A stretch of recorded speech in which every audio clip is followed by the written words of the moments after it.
दुनिया के महानतम लोगों में गिने जाने वाले इस महापुरुष के अनमोल विचार जानते हैं और उनसे कुछ सीख लेते हैं। आइए सुनते हैं एक शिक्षक से बातचीत जो हमारे प्रतिनिधि रूपेश कुमार रूप ने किया है। श्रोताओं नमस्कार। जैसा कि आप अभी जानते हैं, आज 2 अक्टूबर गांधी जयंती है और राष्ट्रपिता की 150वीं जयंती के उपलक्ष्य में देश भर में अलग अलग कार्यक्रम हो रहे हैं। महात्मा गांधी का योगदान हमारे देश और जीवन में इस प्रकार है जैसे हमारी सांसें और हमारे शरीर के बीच है। बापू के बगैर हम अपने देश के किसी भी बड़े और महान कार्य की कल्पना नहीं कर सकते। बापू का क्या योगदान रहा और बापू की प्रासंगिकता कितनी ज्यादा है, इस विषय पर आज हमने एक विद्यालय के वरीय प्राचार्य से बात की है, रुखवंत सिंह थापर सर से। आइए हम जानते हैं कि सर का क्या विचार है इस अवसर पर। सर, आकाशवाणी में आपका बहुत बहुत स्वागत है। धन्यवाद सर, ये बताया जाए कि आप एक शिक्षक रहे हैं और आपने अपने जीवन में बहुत सारे छात्रों को तरह तरह की शिक्षा दी होगी, तो बापू के जीवन को किस तरह से सर आप देख रहे हैं और उनकी क्या प्रासंगिकता आज के समय में है? हम लोग किस तरह से अपने को प्रेरित कर सकते हैं और अपने देशवासियों को उनके आदर्शों के बारे में कुछ बताएं सर। सर, उनके कई सारे ऐसी चीजें हैं जो समझने में कोई कठिनाई नहीं आती। बहुत ही सरल व्यक्तित्व था उनका, गांधी जी का, और वैसे ही उनकी जो वाणी जो थी और जो उन्होंने हम लोगों को ज्ञान दिया है वो भी बहुत ही सरल है। बस समझने की इच्छा होनी चाहिए हम लोगों में। और गांधी जी को अगर आप अच्छे से समझना चाहते हैं तो उनकी जो किताब लिखी हुई है, माई एक्सपेरिमेंट विद ट्रुथ, वो एक बार अगर जीवन में जरूर पढ़नी चाहिए। और मैं अपने विद्यार्थियों से हमेशा उनको कहता हूँ कि इस बुक को अगर आप पढ़ लेंगे तो एक बहुत ही सिंपल लैंग्वेज में लिखा हुआ है, बहुत कठिन शब्द नहीं है उसमें। जैसी उनकी पर्सनालिटी थी वैसा ही उनका लेखन भी था।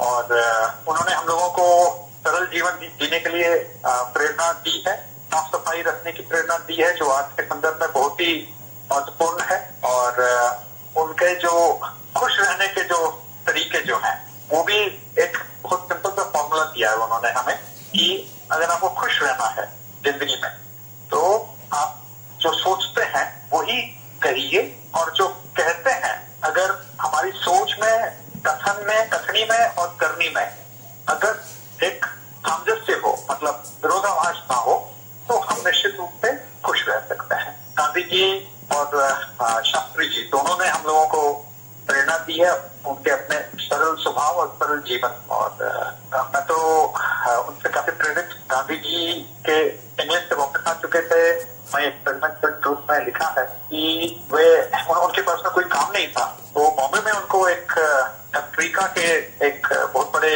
व्यापारी से उनकी मुलाकात हुई थी। और व्यापारी को जब पता चला था कि उन्होंने बैरिस्ट्री की हुई है तो उन्होंने उनसे गुजारिश की थी कि हमारे साथ चलिए अफ्रीका में, और वहां पर हमारे एक बिजनेस पार्टनर के साथ में हमारा एक कॉन्फ्लिक्ट चल रहा है, इसको आप सॉल्व कर सकते हैं। तो गांधी जी अफ्रीका जाने से पहले उन्होंने अपने भाई को चिट्ठी लिखी थी, बड़े भाई को, जो पोरबंदर में रहते थे, और उनसे परमिशन ली थी, जाने की अनुमति ली। और ये चीज जब मैंने पढ़ी थी तो मुझे काफी इसमें प्रेरणा दी थी कि पढ़ने लिखने के बावजूद भी उन्होंने अफ्रीका जाने की जो निर्णय था वो स्वयं नहीं लेके अपने बड़े भाई से अनुमति ली थी। और बड़े भाई ने जब उनको अनुमति दी थी तो अफ्रीका पहुंचने के बाद उन्होंने उस किताब में फिर लिखा है कि वहां पहुंचने तक उनको पता नहीं था कि उनका विवाद किस चीज को लेके है।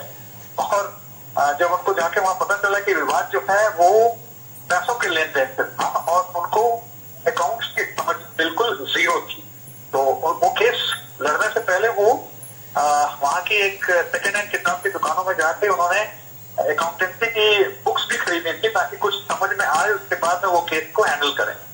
और उन्होंने बहुत ही ऑनेस्टी के साथ में उस किताब में लिखा है कि उनको उस केस का कुछ भी समझ नहीं आ रहा था और वो उस व्यापारी का कोई नुकसान भी नहीं करना चाहते थे, क्योंकि वो व्यापारी उनको इतनी दूर लेके गए थे अपने खर्चे पे। तो अब गांधी जी के साथ में 2 ही विकल्प बचे थे कि या तो वो केस लड़ने के सक्षम में, मतलब वो नहीं थे, उनके पास वो ऐसा कोई ज्ञान नहीं था जो केस लड़के जीत पाते। तो केवल दूसरा विकल्प जो था वो वार्तालाप से उस केस को सॉल्व करना था, और उन्होंने वही किया वहां पे।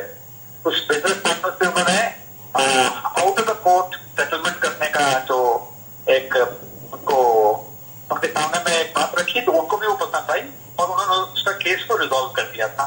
तो उससे वो काफी प्रेरित हुए थे और स्वयं प्रेरित हुए थे कि बातों से बहुत कुछ किया जा सकता है।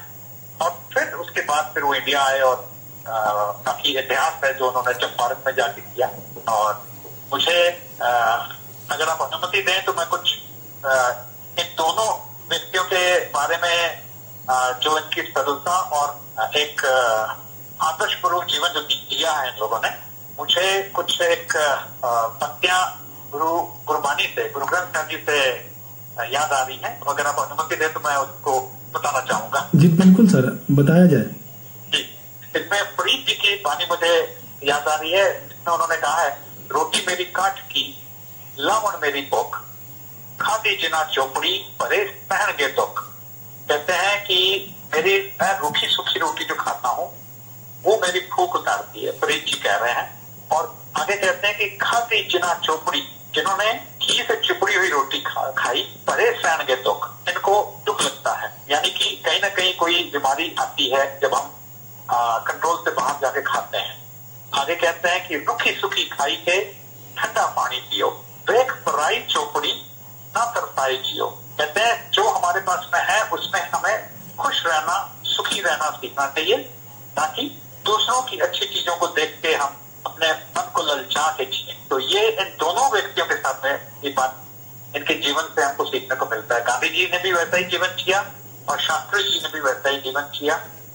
शास्त्री जी का हम सभी जानते हैं कि प्रधानमंत्री होने के बावजूद भी उन्होंने फिएट कार लोन पे ली थी, जिसका लोन भी क्लियर नहीं कर पाए थे। तो वैसे ही गुरु नानक देव जी का आस्था की वार में उन्होंने लिखा है, अंदरों झूठे पैज बाहर, दुनिया अंदर पैर। वैसे व्यक्ति जो अंदर से झूठे होते हैं और बाहर से बड़े अच्छे दिखते हैं, तो गुरु नानक देव जी कहते हैं कि दुनिया में आपको हर जगह में मिल जाएंगे। और ऐसे व्यक्तियों के बारे में आगे भी कहते हैं कि 68 तीर्थ नावे उत्पे ना ही मैल। ऐसे व्यक्ति 68 तीर्थ स्थलों में भी अगर नहा लें तो उनके अंदर की मैल नहीं उतरती। और दूसरी तरफ कहते हैं, जिन पट अंदर बाहर बूदर ते भले संसार। कहते हैं जो अंदर से पट की तरह है, पट यानी कि सिल्क, रेशम, जो रेशम की तरह मुलायम सुंदर अंदर से होते हैं, और बाहर बूदर यानी कि जो फटे हुए कपड़े भी अगर पहन लें, जो बाहर के बाहरी लिबास पे यकीन ना करें, वो संसार के लिए भले होते हैं, ते भले संसार। फिर मैं जब इनको पलट के देखता हूँ तो फिर शास्त्री जी भी वैसे ही थे और गांधी जी भी वैसे ही थे। और इसके अलावा गांधी जी ने हमें माफ करना सिखाया कि लोगों को उनकी भूलों को बख्श देना चाहिए, माफ कर देना चाहिए। उसी में हमारा भी सुकून होता है। जैसे कबीर जी ने कहा है, जहाँ दया तहाँ धर्म है, जहाँ लोभ तहाँ पाप, जहाँ क्रोध तहाँ काल, जहाँ क्षमा तहाँ आप। तो हमें गांधी जी ने यही सिखाया कि क्षमा करिए लोगों को और आगे बढ़िए, उसको दिल से लगा के ना रखें। यही छोटी छोटी चीजें हैं बहुत, जो अगर बच्चे ध्यान दें तो काफी कुछ सीखने को मिलता है इन दोनों विभूतियों से। जी सर, आपने सर बहुत अच्छी जानकारी दी। और सर सबसे बड़ी बात कि आपने जो शब्द के माध्यम से जो चीजें बताई गांधी जी के बारे में और गुरु नानक देव जी से जोड़ कर जो उनको बताया, उसके लिए आपका बहुत बहुत धन्यवाद। और सर हम आपकी बातों से ये निष्कर्ष निकाल सकते हैं कि अगर हम संयमित जीवन जिए, संतुलित जीवन जिए और साधारण रूप से जो प्रकृति ने हमें दिया है अगर उसको लेकर हम जिए, तो हम कितने भी बड़े आपदा में हो हम खुश रह सकते हैं, सुखी रह सकते हैं। बिल्कुल जी। और आपने प्रकृति की बात की तो एक श्लोक मुझे और भी याद आ रहा है, गुरु अर्जन देव जी का है, 4 पंक्तियां हैं। कहते हैं, सगल वनस्पति में बेसंतर, सगल दूध में घिया, सभी वनस्पति में बेसंतर यानी कि आग है। जैसे सगल दूध में घिया, सगल दूध, हर एक दूध में घी होता है, वैसे ही गुरु अर्जन देव जी कहते हैं, ऊंच नीच में जोत समानी, घट घट माधो जिया। हर एक ऊंच नीच इंसान, जिसको हम लोग ऊंच नीच समझते हैं, कोई गरीब या अमीर या पता नहीं कहीं से हम लोग जात पात को भी ले आते हैं, तो ऊंच नीच में जोत समानी। कहते हैं उस परमात्मा की जोत हर एक में एक समान है, और वो माधो जो है वो हर एक घट में है, घट घट माधो जिया। जी सर, आपने बहुत ही अच्छी जानकारी दी। उम्मीद है कि हमारे श्रोता इससे काफी लाभान्वित होंगे। तो सर, आप हमसे जुड़े और आपने इतनी महत्वपूर्ण जानकारी दी बापू के विषय में, इसके लिए आपको बहुत बहुत धन्यवाद व्यक्त करते हैं।